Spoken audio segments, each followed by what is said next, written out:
Can I ask a quick question out of the opt-in chain client? So, wave a magic wand, opt-in chain clients goes live.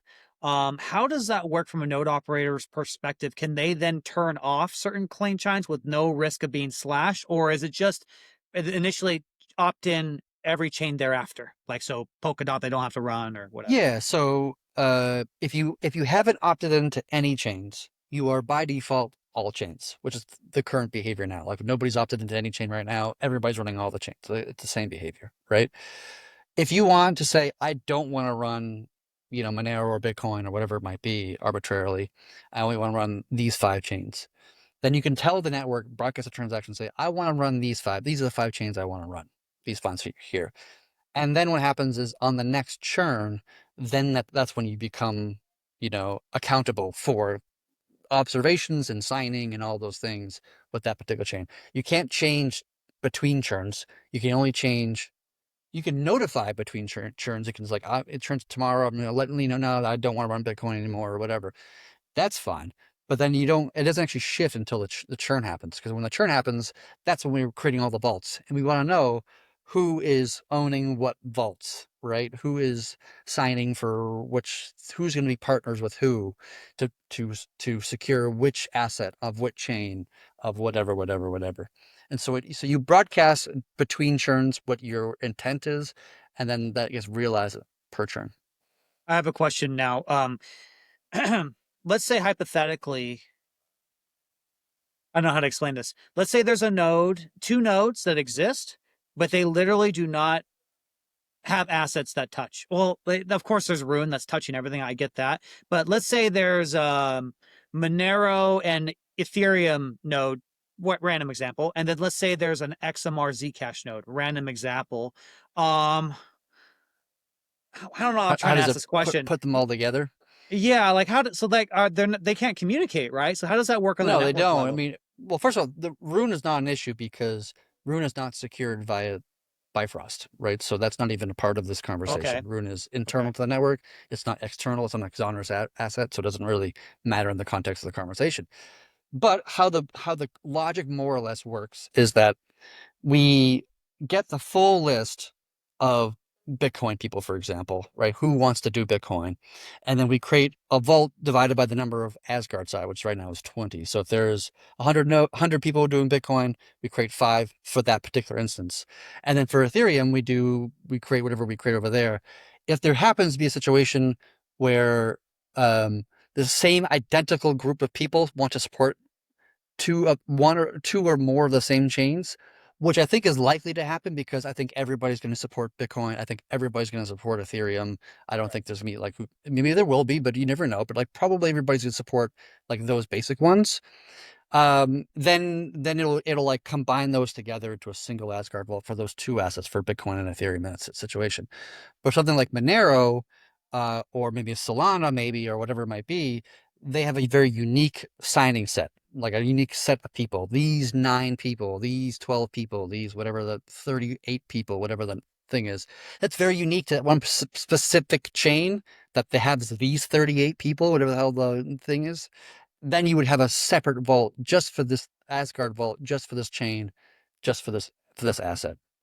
But you would like only have um you'd only have, generally one Asgard per chain divided by, or multiplied by number of Asgard size.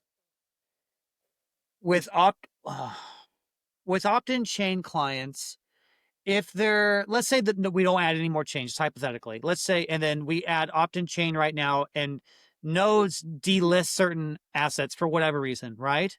Does that reduce the computational burden of the network because there's less, what do you call it, gossip attestations between all the nodes? Does that make the network more efficient if people can opt out, like instead Um, of everyone opting in? If that makes sense to my Largely, no. question. I would say from a large perspective, it's really the same. The one caveat I would say is that when you want to reach consensus on Monero, instead of requiring 68 nodes or 67 nodes, you need 15 or Yeah. whatever the number is. And so there's less talk to do that. But that happens, to be fair, that happens off chain. That happens within the Bifrost. what's called how would we call it? Something attestation. I can't remember the Bifrost attestation or something like this. I can't remember the exact name off the top of my mind. But that communication happens off chain, but still within the peer-to-peer network. But just like I just talk to people that I want to talk to about validating this Monero transaction, whatever that is.